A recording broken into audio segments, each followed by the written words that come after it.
Yarmadian. I'd like to begin my talk today by acknowledging the custodians of this land, the Ngunnawal people.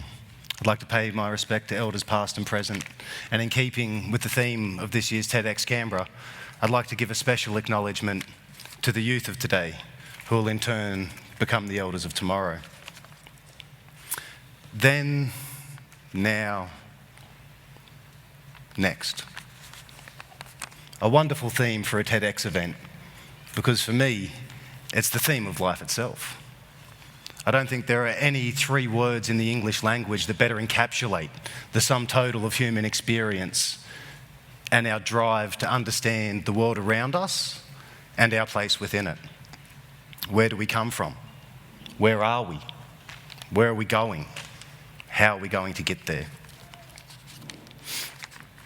I want to talk a little bit today about some of our early interactions between Aboriginal and non-Aboriginal people in Australia.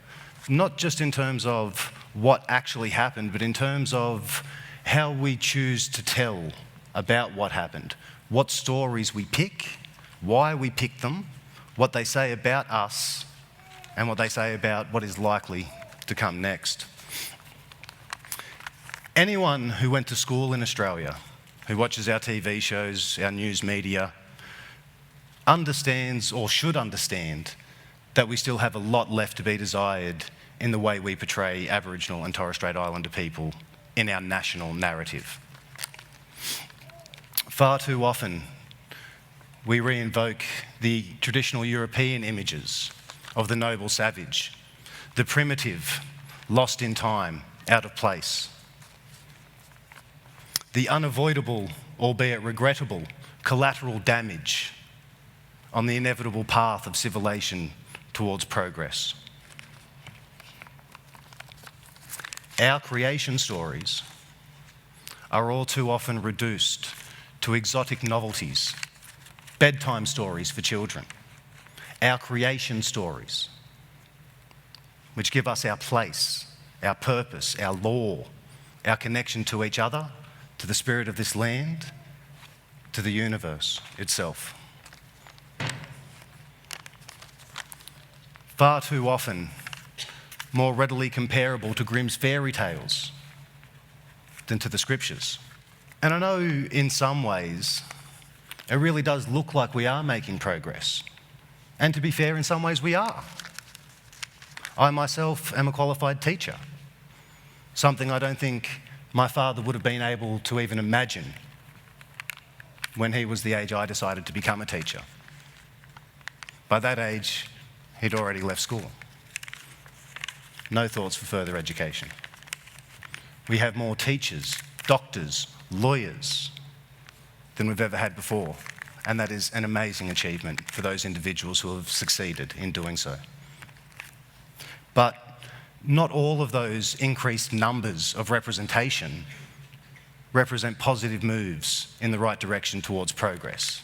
Some of those increased numbers are the increased number of Aboriginal and Torres Strait Islander people incarcerated, a number which has doubled in the last decade.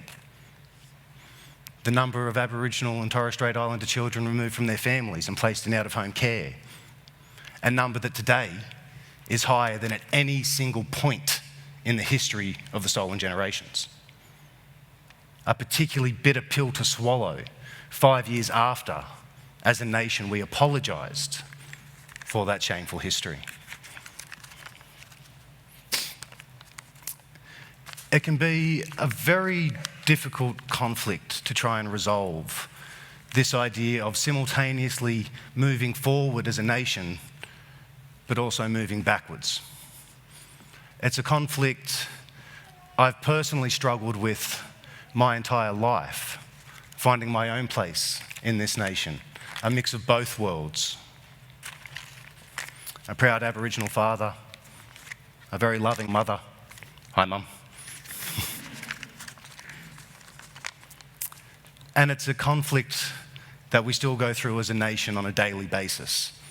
It causes fights, anger, hatred, animosity, resentment, and confusion. Endless endless confusion. And as a teacher, it created a really big moral and professional dilemma in terms of what the hell do I teach our kids about where we come from? I need to teach them the truth of what happened. But at the same time, I need to teach our young Aboriginal children to be proud of themselves and of their ancestors. I don't want to teach our young non-Indigenous kids to hate themselves or their ancestors.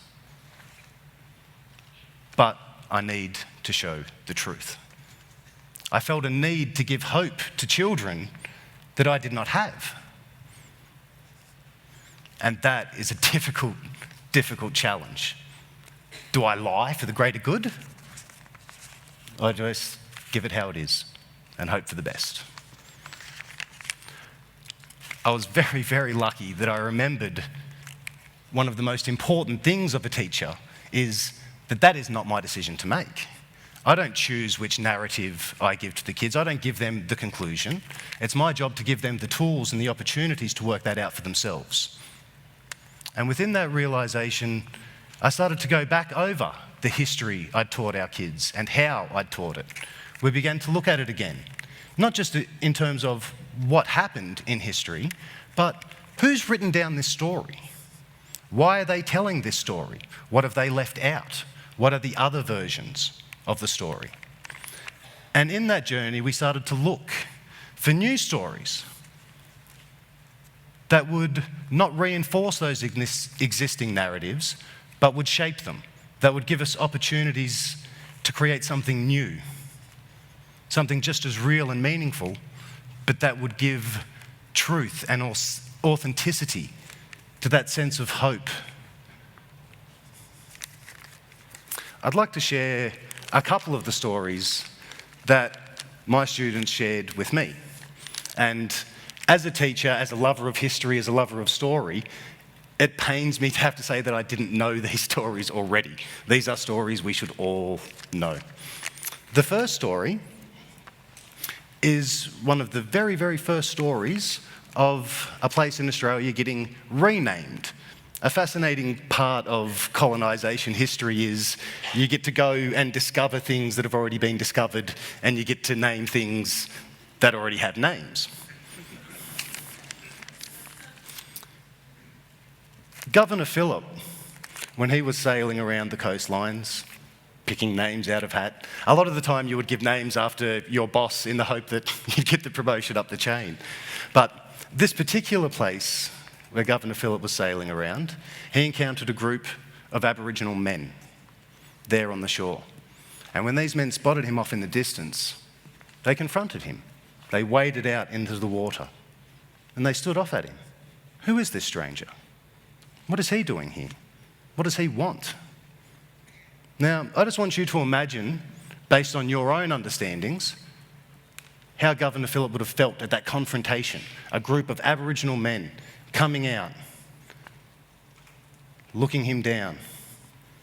How do you think people would respond to that situation today?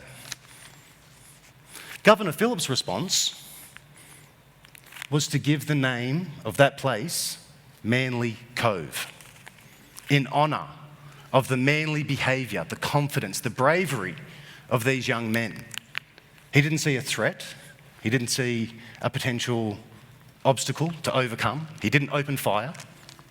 He saw the humanity and the strength of men protecting their country, their homelands, doing their jobs as warriors, as custodians of their country. And he honoured them through that name. I love that story because it's a story that reinforces the image of Aboriginal men I was lucky enough to grow up with thanks to my father. Strong, proud, brave Aboriginal men. These are the men I know that I get to spend time with, that I get to see every day. Yet, it saddens me to know that very few Australians get to see that through my eyes. And if they encountered that same scenario today, I do not think their response in retelling the story to their friends later would be, what a brave, confident group of Aboriginal men. That was so great to see. Sadly, I think most people would tell a very different story in that retelling. The other story I'd like to share is the story of Gundy. Now, if anyone here knows of the town Gundy, you probably know of it because of the dog on the tucker box. This isn't that story. This is actually a true story. This is actually a story that deserves a statue in a town. This is the story of the Gundy floods. Now, for those who know Gundy, it's only a few hours drive down the road from here in Wiradjuri country, in the country I grew up in. Gundy is situated right on the Murrumbidgee River, which in Wiradjuri means one big water. Gundy, as I was told as a young fella, means to slash the back of a knee with an axe. An awesome phrase, comes up all the time, really handy one to have. Remember that, Gundy. But it actually refers to the point in the river with the bend in that river, the same as the bend in the knee. And there's other stories attached to that, but we don't quite have time for that today. The story I want to focus on today is what happened in 1853. Now, this story could have been avoided entirely during the construction of this town if the townspeople had listened to the local Wiradjuri mob, who warned them very clearly, you probably shouldn't build a town here, it's in the middle of floodplains. That was ignored, as you would do. What do these people who've lived here for tens of thousands of years we'll be cool, we're right. Right from day one, hit with flood after flood after flood. A bit of a novelty at first, pretty much just up to the ankles. You could live with it, bit of an inconvenience at best. Not the 1853 floods. These floods were something that these people had never seen before. By nightfall, the gap of water towards higher ground was over 1 kilometre wide. By the time it got dark, the water was rising at 1 metre per hour. Amazingly, for a town situated on a river, there was only one small punt in the town. They decided to evacuate, try to run for higher ground. Didn't make the first trip.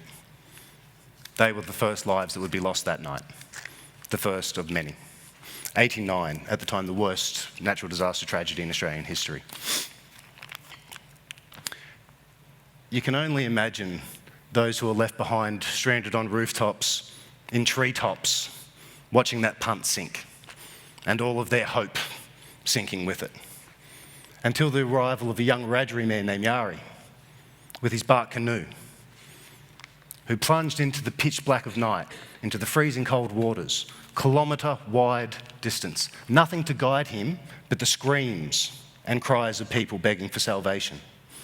What followed was a 40-hour rescue attempt. Yari saved 49 lives that day. 89 people passed away in total in a town of 250. It would have been half the town's population, if not for this man. A grave was erected in honour of Yari within my lifetime. This happened a smidgen before my lifetime.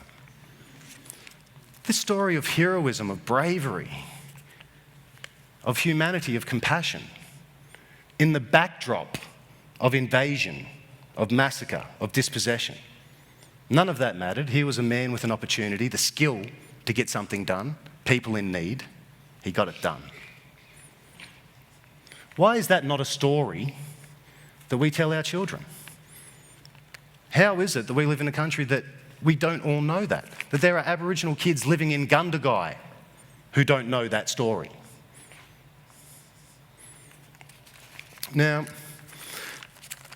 these stories gave us, me and my students, the opportunity to have entirely new conversations that allowed me to feel honest and sincere in what I was passing over to them, and confidence that I was giving them the tools to create an understanding of our then and of our now that would prepare them for what will come next.